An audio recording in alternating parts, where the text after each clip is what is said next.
Welcome to study 24 Udaipur.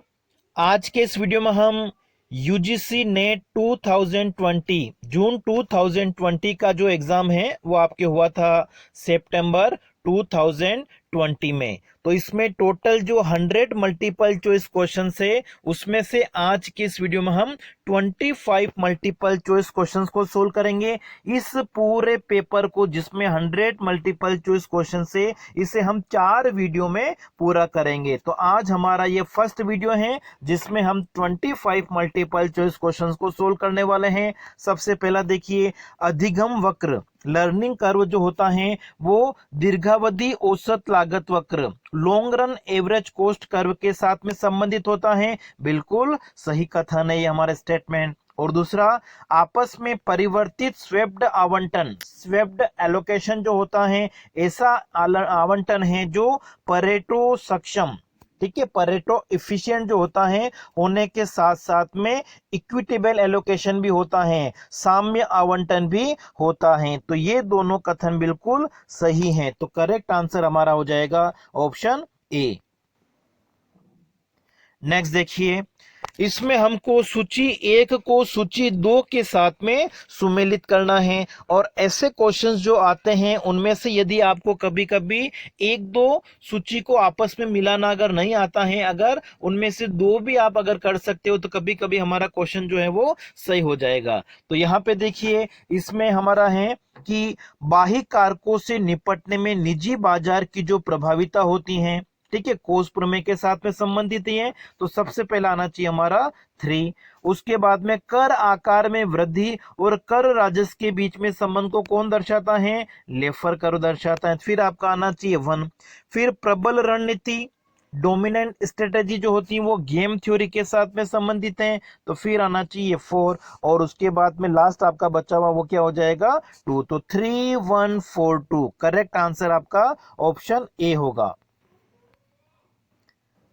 फिर next देखिए, उत्पादन कार्य के लिए Q equal to A L की पावर अल्फा के की पावर बीटा हो तो सही विकल्प क्या होगा? यहाँ पे गुणांक ए जो है वो प्रबंधकीय क्षमता को दर्शाता है, मैनेजरियल इफिशिएंसी को दर्शाता है। बिल्कुल सही है, ये हमारा पॉजिटिव पैरामीटर होता है, धनात्मक पैरामीटर होता है।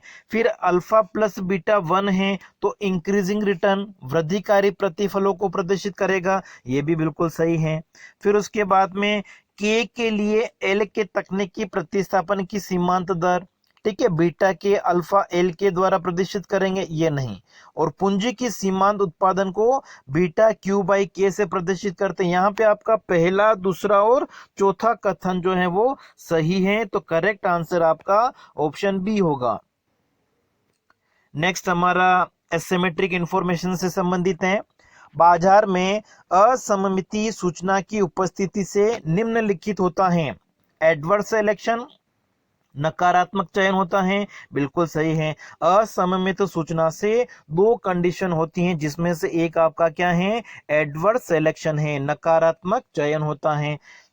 फिर उसके बाद में दूसरा आपका जो है वो प्रधान अभिकर्ता की समस्या। ये दोनों जो चीजें हैं वो किसके साथ में संबंधित हैं? एसिमेट्रिक इंफॉर्मेशन के साथ में। तो करेक्ट आंसर आपका इसमें हो जाएगा ऑप्शन सी। पहला और चौथा जो है वो बाजार में असममित सूचना के साथ में संबंधित हैं। फिर देखिए, निम्नलिखित खेल का हल है, इस गेम का सॉल्यूशन क्या है? तो इसके लिए आपको इस मैट्रिक्स को सोल्व करना पड़ेगा। और मैट्रिक्स को अगर आप सोल्व कर दो, खेल का मूल्य आपको सभी ऑप्शन में 2 दे रखा है, इसका मतलब इस खेल का जो हल है वो कितना होगा? 2 होगा। और यहाँ पे अगर हम देखें तो खिलाड़ी ए और बी के लिए सर्वोत्तम नीति जो है वो कौन सी होगी? 2, ठीक है, हमारा आंसर 2 आया है। तो यहाँ पे 2 देखिए 3 जगह हैं, तो इनमें से अगर हम देखें तो चाहे तो खिलाड़ी A1 B1 स्ट्रेटेजी रणनीति को अपनाए, या फिर A3 B1 को अपनाए, या फिर A1 B3 को अपनाए, तीनों से उसके सामने समान परिणाम है, इसलिए करेक्ट आंसर आपका कौन सा हो जाएगा? Option B. खेल का मूल्य 2 है, खिलाड़ी ए और बी के लिए सर्वोत्तम नीति इन तीनों में से कोई सी भी हो सकती, चाहे वो A1 B1 अपनाए, चाहे वो A3 B1 अपनाए, चाहे वो A1 B3 अपनाए। ठीक है, सभी के जो परिणाम है उसके लिए क्या है? समान है। नेक्स्ट देखिए, बाजार की असफलता किसकी उपस्थिति के कारण होती है? ठीक है, बाजार असफलता जो है वो किस कारण से उत्पन्न हो सकती है?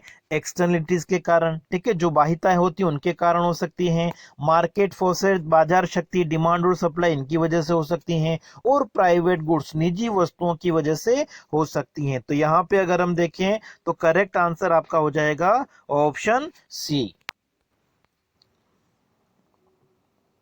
नेक्स्ट देखिए, इसमें हमको सूची 1 को सूची 2 के साथ में संबंधित करना है। सूची 1 को सूची 2 के साथ में संबंधित कीजिए। तो जो चेम्बरलिन है वो लघु समूह मॉडल के साथ में संबंधित है, स्वीजी जो है वो किंग्ड मांग वक्र, किंग्ड डिमांड कर्व के साथ में संबंधित हैं। फिर स्टेकलबर्ग जो है प्राइस लीडरशिप मॉडल दिया था इन्होंने, और फेलर ने प्रतिक्रिया कर्व, ठीक है, जो रिएक्शन कर्व हैं वो दिए थे। यहाँ पे आपका सही क्रम दिया हुआ है पहले से ही, 1 2 3 4। सॉरी, इसमें हम कुछ चेंजेस हो सकता है, वापस देख लेते हैं एक बार। प्रतिक्रिया वक्र जो है वो स्किटलबर्ग ने दिए होंगे, और मूल्य नेतृत्व मॉडल जो है वो फेलर का होना चाहिए। ठीक है, तो यहाँ पे जो आपका आंसर होना चाहिए वो हो जाएगा 1 2 4 3। ठीक है, 1 2 4 3 आपका डी ऑप्शन होना चाहिए। इसको आप फिर भी एक बार चेक कर लेना, डी ऑप्शन हमारा करेक्ट आंसर होगा।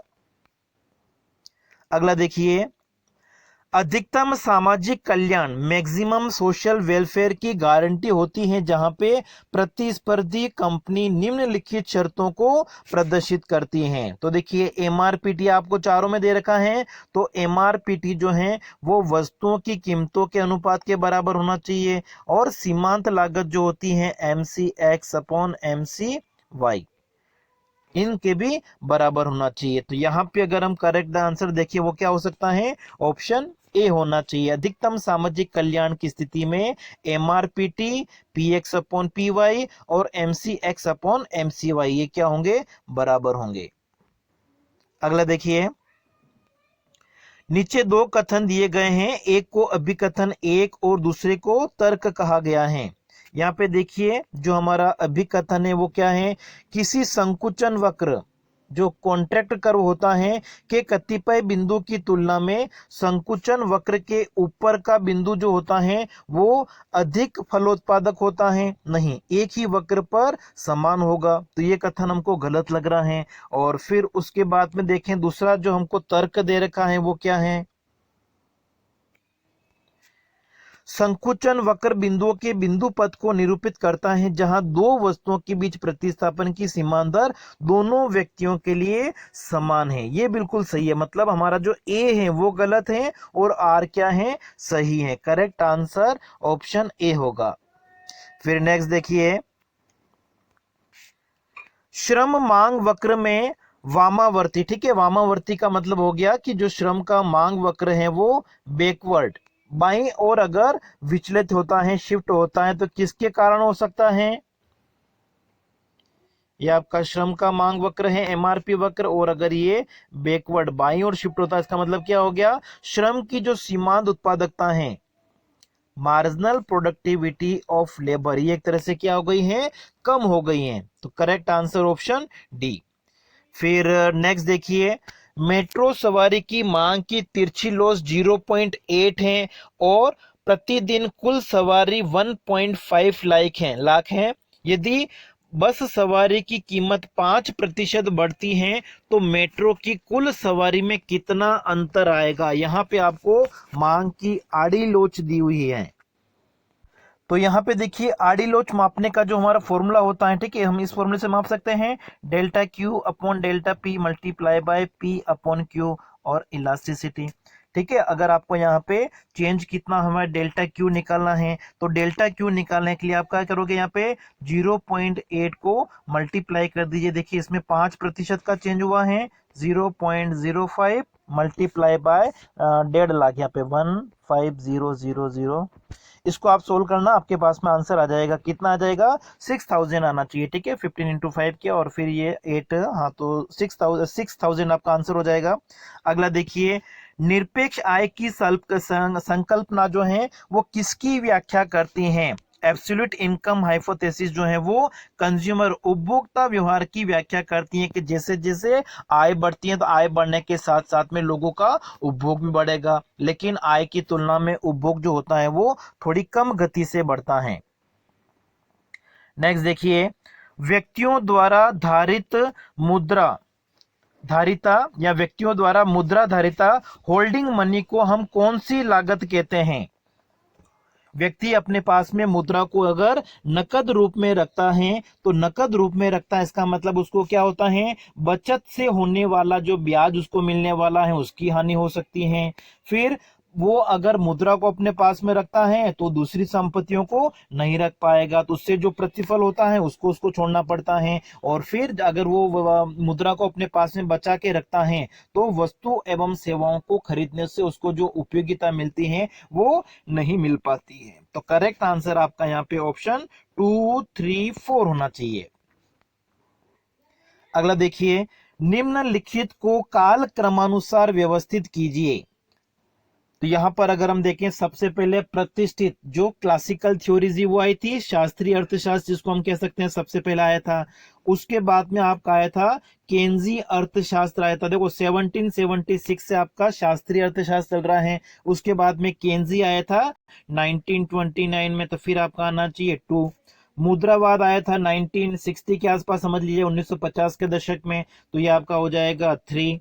और फिर विवेकशील प्रत्याशा रेशनल एक्सपेक्टेशन हाइपोथेसिस जो है वो 1970s के आसपास की है। तो 4, 2, 3, 1 करेक्ट आंसर आपका हो जाएगा ऑप्शन डी। फिर अगला देखिए, IS एंड LM विश्लेषण किसकी व्याख्या करता है। तो देखिए IS वक्र क्या दर्शाता है, वस्तु बाजार के संतुलन को, उत्पाद बाजार के संतुलन को, और LM वक्र जो होता है वो मनी मार्केट, ठीक है, जो मुद्रा बाजार है उसके संतुलन को दर्शाता है। तो यहाँ पे पहला और दूसरा आपका सही होना चाहिए, इसलिए करेक्ट आंसर आपका कौन सा हो जाएगा, ऑप्शन सी।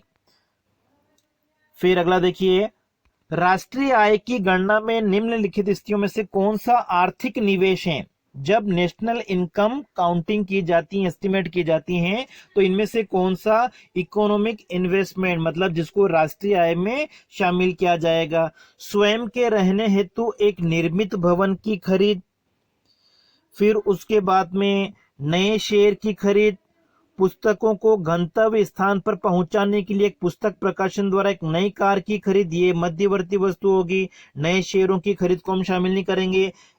फिर उसके बाद में अगर हम देखें, देखो यहाँ पे आप याद रखिए कि स्वयं के रहने हेतु जो मकान बनाया गया है उसको हम राष्ट्रीय आय में सम्मिलित करेंगे। ठीक है, पहला आप सम्मिलित करोगे, दूसरे और तीसरे को सम्मिलित नहीं करेंगे। फिर आप आगे देखिए, चौथा ऑप्शन क्या दे रखा है, एक गृहस्थ द्वारा नई कार की खरीद, तो ये भी अंतिम वस्तु है, इसका मूल्य भी शामिल किया जाएगा। तो यहाँ पर अगर हम देखें तो जो हमारा आंसर होना चाहिए, ठीक है, वो कौन सा होना चाहिए, देखिए इसको राष्ट्रीय आय में सम्मिलित किया जाएगा। ठीक है, लेकिन क्वेश्चन जो हमारा था वो क्या पूछा हुआ है, राष्ट्रीय आय में शामिल नहीं पूछा हुआ, यहाँ पे पूछा हुआ है कि इनमें से कौन सा आर्थिक निवेश है।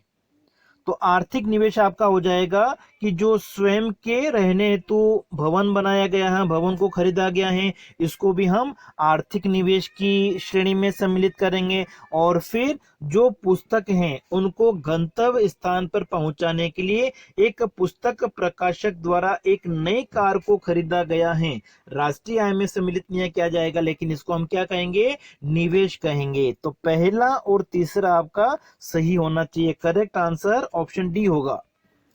ठीक है, कहीं मिस्टेक हो जाती तो आप कमेंट बॉक्स में बताइए, उसको मैं एक बार चेक कर लूंगा। नेक्स्ट देखिए, एक अर्थव्यवस्था के लिए दिए गए आंकड़ों के अनुसार आय का संतुलन स्तर, यहाँ पे हमको उपभोग फलन दे रखा है, कंजप्शन फंक्शन, फिर टैक्स दे रखा है, और फिर उसके बाद में हमको यहाँ पे 100 दे रखा है, x माइनस एम, सॉरी यहाँ पे C प्लस आई दे रखा है, इन्वेस्टमेंट दे रखा है, और फिर गवर्नमेंट एक्सपेंडिचर दे रखा है 30। तो आय का संतुलन स्तर का एक समीकरण आपको याद होगा, y इक्वल टू क्या होता है, C plus I plus G plus X minus M. बस इस इक्वेशन में आपको वैल्यू रखने हैं, और यहां पे आपको टैक्स दे रखा है, ठीक है। टैक्स का मतलब क्या होता है, जो इनकम है उसमें से हम टैक्स को माइनस कर देंगे, जो डिस्पोजेबल इनकम होती है उसी को हम सम्मिलित करेंगे। देखिए जब आपका यहाँ पे है ना ये वाई डी, यहाँ पे आपकी जो डिस्पोजेबल इनकम लोगे, मतलब इसमें से आपको क्या करना पड़ेगा, ये जो 20% टैक्स है उसको हम माइनस करेंगे। तो देखिए आपकी जो इक्वेशन है y इक्वल टू क्या बन जाएगी, 50 प्लस 0.8 वाई डी प्लस आपका i कितना है 100 प्लस g कितना है 30 और प्लस x माइनस एम हमारे पास में नहीं है, कुछ भी नहीं है, 0। ठीक है, बस इसको आप सोल्व कर दीजिएगा। क्या इक्वेशन बन गया आपकी, y equal to 50 plus 0.8 Y D plus 100 plus 300, sorry यहाँ पे 30 है। अब इसको आपको सोल्व करना है, तो देखो सबसे पहले जो कांस्टेंट वैल्यू है 50 प्लस 100 प्लस 30 कर दीजिए, कितना आ जाएगा, 180 आ जाएगा। 180 प्लस 0.8, और देखिए जो डिस्पोजेबल इनकम है वाई डी, इसमें से हमको क्या करना है, जो टैक्स है उसको हम माइनस कर देंगे। तो अगर टैक्स आपका कितना है 20%, 20% का मतलब हो गया 0.2, और 0.2 मतलब ये आपका हो जाएगा 0.8। 1 में से हमने 0.2 को माइनस कर दिया, 0.8 हो जाएगा। अब देखिए y वाली जो वैल्यू है उसको आप एक तरफ ले लीजिए, ठीक है। तो y वाली वैल्यू को अगर हम एक तरफ ले लेंगे तो देखो ये 0.8 इंटू 0.8 कितना हो गया, 0.64, और 1 ये इधर आपके पास में क्या है, 1y है। 1y में से 0.64 को माइनस करोगे तो कितना आ जाएगा, 0.36। y इक्वल टू 180, तो y इक्वल टू कितना हो जाएगा, 180 में 0.36 का डिवाइड करेंगे, इससे शायद देखो आ जाएगा आपका 1/2, लगभग ये 500 आना चाहिए, ठीक है। फिर भी इसको आप एक बार चेक करके सोल्व कर लेना। अगला देखिए, श्रम शक्ति भागीदारी दर प्रदर्शित होता है। श्रम शक्ति भागीदारी दर किससे प्रदर्शित किया जाता है, श्रम शक्ति कितनी है, लेबर फोर्स, इसमें हम एडल्ट पॉपुलेशन का डिवाइड कर देंगे और मल्टीप्लाई कर देंगे है 100 से। श्रम शक्ति अपॉन वयस्क जनसंख्या मल्टीप्लाई बाय 100। नेक्स्ट है, वर्तमान मूल्यों के संदर्भ में व्यक्त सकल घरेलू उत्पाद जीडीपी कहलाता है। देखिए जब जीडीपी की गणना वर्तमान चालू वर्ष करंट प्राइस पर की जाएगी उसको हम क्या कहेंगे, नॉमिनल जीडीपी कहेंगे, और जब आधार मूल्यों पे की जाएगी उसको हम क्या कहेंगे, वास्तविक जीडीपी कहेंगे। नेक्स्ट देखिए, निम्नलिखित समीकरणों में से कौन राष्ट्रीय आय की पहचान का प्रतिनिधित्व करता है। ठीक है, राष्ट्रीय आय के लिए हम क्या करते हैं, कौन सी इक्वेशन यूज करते हैं, y equal to C plus I plus G plus X minus M. केवल हम इनमें से इसी इक्वेशन का प्रयोग करेंगे, तो करेक्ट आंसर आपका हो जाएगा ऑप्शन बी। केवल तीसरी इक्वेशन जो है वो ही राष्ट्रीय आय की पहचान के लिए प्रयोग की जाएगी। नेक्स्ट है, किन्हीं दो समान संगत वृहत एवं स्वतंत्र घटनाओं ए और बी के लिए प्रोबेबिलिटी ऑफ ए बी। देखिए दो स्वतंत्र घटनाओं के लिए जो प्रोबेबिलिटी होती है वो समान होगी। दो अगर समान घटना है 1/2, और स्वतंत्र घटनाओं के लिए हम क्या करते हैं, मल्टीप्लीकेशन थ्योरम, गुणन प्रमेय का यूज करेंगे। तो ये आपका हो जाएगा 1/4, और 1/4 का मतलब हो जाएगा 0.25। तो करेक्ट आंसर कौन सा हो जाएगा, ऑप्शन बी। फिर अगला देखिए, पूर्ण संतुष्टि का बिंदु वह होता है जहां पे कुल उपयोगिता अधिकतम होगी और सीमांत उपयोगिता क्या होगी, 0 होगी। करेक्ट आंसर आपका हो जाएगा ऑप्शन ए। अगला देखिए, इस उदासीनता मानचित्र में वक्र IC4 IC1 की अपेक्षा प्रदान करता है। इन डिफरेंस मैप दे रखा है, इसमें IC4 जो है वो ऊपर है, IC1 की कंपैरिजन में। इसका मतलब IC4 जो है वो उपभोक्ता को अधिक संतुष्टि प्राप्त करेगा IC1 की तुलना में। तो करेक्ट आंसर आपका यहाँ पे हो जाएगा ऑप्शन सी। ऑप्शन ये देखिए। अगला देखिए, मांग के सीमांत उपयोगिता विश्लेषण के संबंध में निम्नलिखित कथनों पर विचार कीजिए। इसमें माना जाता है कि उपयोगिता की गणनावाचक माप हो सकती हैं। ठीक है, जो गणनावाचक दृष्टिकोण है मार्शल ने दिया था, प्राचीन अर्थशास्त्र, उन्होंने क्या बताया था कि उपयोगिता को हम क्या कर सकते हैं, संख्या के रूप में माप सकते हैं। तो बिल्कुल सही है। फिर इसमें माना जाता है कि उपयोगिता क्या होती है, अन्योन्याश्रित होती है, मतलब स्वतंत्र होती है। ये भी बिल्कुल सही है। और फिर मुद्रा की सीमांत उपयोगिता को स्थिर माना गया है उपयोगिता विश्लेषण में। तो ये बिल्कुल सही है। ठीक है, सीमांत उपयोगिता विश्लेषण में उपयोगिता को हम माप सकते हैं, सीमांत उपयोगिता स्थिर होती हैं तो स्वतंत्र भी होती हैं। तो करेक्ट आंसर आपका हो जाएगा ऑप्शन डी। ठीक है, 1 2 3। फिर आज का जो हमारा लास्ट प्रश्न है 25वां, एक वस्तु की मांग निम्नलिखित में से किस पर निर्धारित होती है। किसी वस्तु की मांग जो होती है वो किसके द्वारा निर्धारित होगी। जैसे आप लिखते हैं demand equal to function of P, मतलब वस्तु की मांग